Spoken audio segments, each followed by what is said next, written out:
just want to thank you all for allowing me, to present this morning. And the beautiful words from Nita this morning as well. I feel like, I really needed to hear that this morning, all the good words she said, and just thank you for, being here, all of you. So Ian Was, Bessie Walker, so ya putimtki ka nimi putimtki wanitwas himatalilikatsa, which I don't really tell a lot of people what it means, but it does mean that I am sitting on a high mountaintop chair. And it's kind of ironic because I'm also part Hopi, and then the Hopi descend from the Mayans. And I always think about my name, how it's kind of connected to my Hopi ancestry as well as my Nimipu Nez Perce ancestry.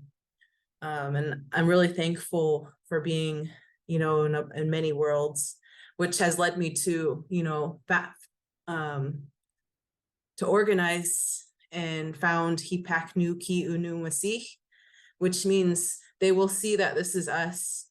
It's truly us, that our ancestors will know because we are speaking our languages. We are practicing our cultural activities that we did on the land. I'm thinking about a lot of our activities are outside, and right now we're inside. But we do it with the kids. Go into the classroom. I actually started yesterday, took a couple months break back in the classrooms. But they're kind of our main priority, the youth. And so the project that we have with Pawanka Fund is developing more lessons, and one of them is Chief Joseph's speech. And we make our lessons, we set it up in a PowerPoint and then add activities to it, as well as audio, make it into a movie, just try to use that one lesson into many resources. And as well as Psalm 23, which is, I walk through the valley of the shadow of death. And we translated that in the Nez Perce language because although, in the public schools here, you're not supposed to have prayer, spirituality. We still try to give that back to the kids because I think that's important for them to have those values installed in them, because what else do we have to lean on? God, our ancestors. And so I've never really got any bad energy back from the public schools about doing that, but we tried to install those values into the kids in different ways, in fun ways. Getting out on the land, especially healing. The kids, we took them out. It was their first time, preschoolers. You're just thinking little tiny 3-year-olds. And we got them all together, bought them digging sticks, and took them out, and it was really beautiful, just their energy that they bring onto the land, their good energy, and you just feel that can feel the ancestors with us. They're just happy, the kids are back out there on the land, where we all should be. And so that's the projects we do, just revitalizing our language the best as we can. I know it gets tough. I did have a PowerPoint that went along with what I was saying, because what really inspires me is my grandparents.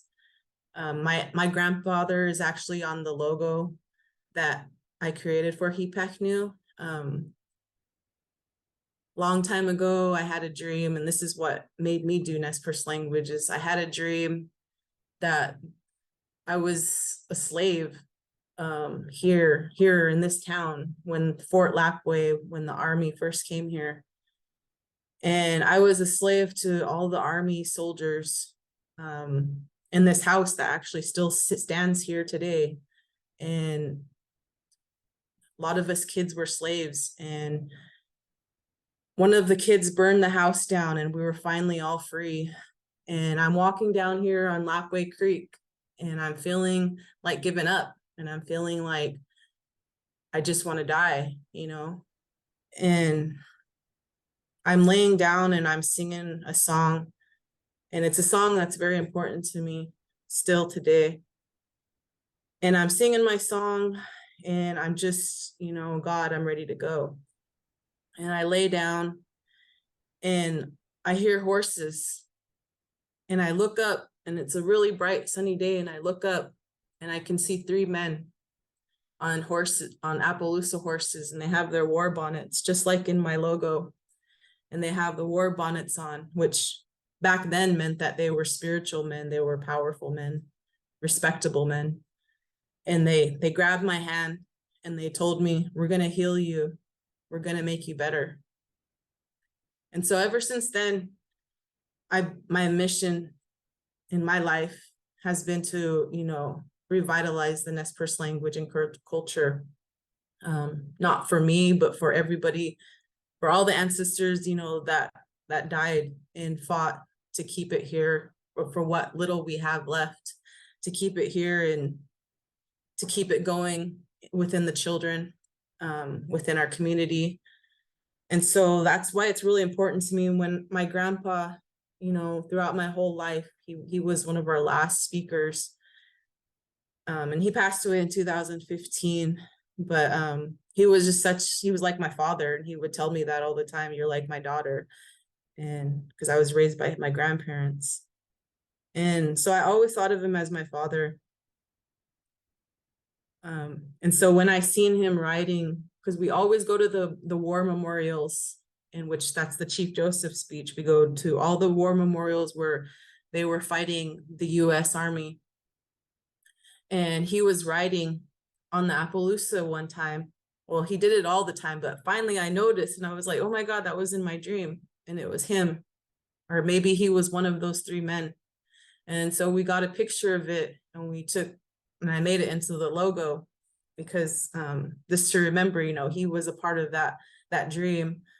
And he was majorly part about the dream of, making sure our languages and our songs, the songs, we have so many songs, thankfully, still today, that we can, sing and pray. And I think that's very important. So I can't wait, for I'm really thankful for Pawanka Fund's, believing in this dream, because I feel like it's a dream sometimes, like, when we're doing this and we're just here in this physical world, just, making sure that, we're fulfilling our ancestors' dream.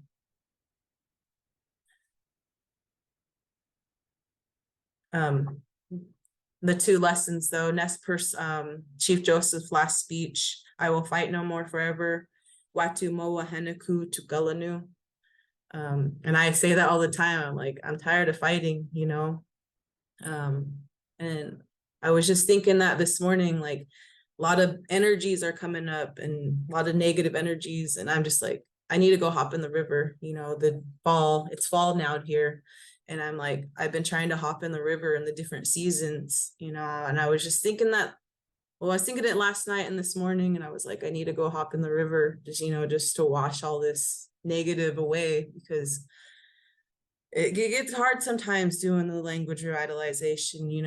A lot of people, they just want you to fall in line with the rest of the world. Just fall in line, just quit doing it, just be English, just go on vacations, forget about it. And it's not that easy when it's something that I've committed to. So that's how I've been feeling, and I'm very thankful to be here, though. Hatsiaya.